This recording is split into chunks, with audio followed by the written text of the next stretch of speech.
Lesson 3, defining your unique value proposition, or unique selling points, as some people call it.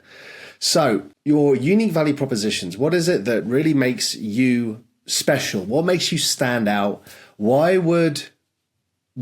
is it that would make someone choose following you or buying your products or services or being your fan, subscribing to your business newsletter, whatever it may be? What separates you and differentiates you from the crowd or the competition or other people in your space or other influencers, if that's what you're trying to be? Because the whole point of your unique value proposition is there are two ends of the spectrum. One end is generic, right? And looks and feels the same as everything else. The other end of that spectrum is pure uniqueness. What makes you stand out? And the more unique and differentiated, and you'll get sick of me saying this word, authentic you can be, and the more you define that, what you'll generally find, always exceptions to the rule, but what you'll generally find is the more you resonate with your target audience and the more you emotionally engage them, right? So the further you are to the uniqueness scale here, the more you lean into that. If you're doing it with your goals and your audience in mind, the more you're going to connect with them, right?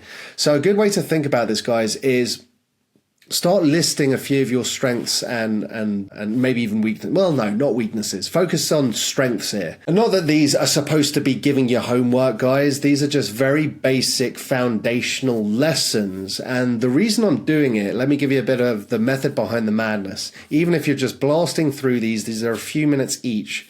For one, it really does help you define or rethink the foundation of your personal brand with these goals in mind. What this also helps you do, guys, to give it a bit more context here, is it really not only helps you identify what the foundation of your personal brand should be, or rethink one if you already have one, and maybe you've already got a personal brand that's growing fantastically, but the whole point of these easy few-minute lessons is to not only give you that foundation, but also a lot of these answers here you can plug and play directly into the platform itself, right? So understanding what your unique value propositions are, what some of your core values are on the past lessons there, your mission, it helps you focus in on that foundation, which doubles down into being able to plug those answers into a lot of the apps we've built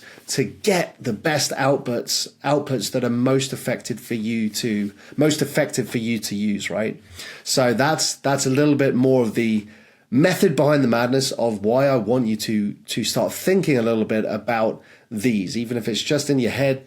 But feel free to write them down as well. A big part of this, guys, as well, your unique value propositions, is not only understanding what's unique about you, understand what your audience's problems are as well, right?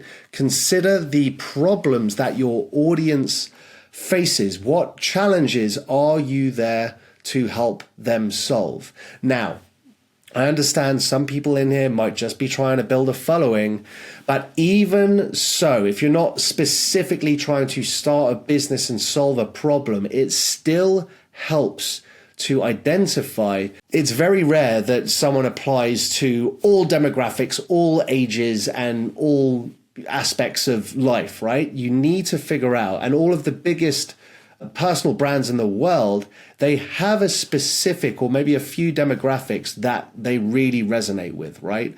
So understanding who your demographic is or demographics and who your target audience is can help you cater in an authentic way your messaging to them, right? Because even influencers, if you just want to be an influencer, even influencers provide value. If they didn't, they wouldn't be influencers, right? So sometimes it can be I'm trying to find the right word here. It can just be providing entertainment. That is a form of value, right? But still, why do they find it entertaining? Why are people drawn to you or want to consume your content? Whether you're just trying to be entertaining or you're trying to solve a big problem for them.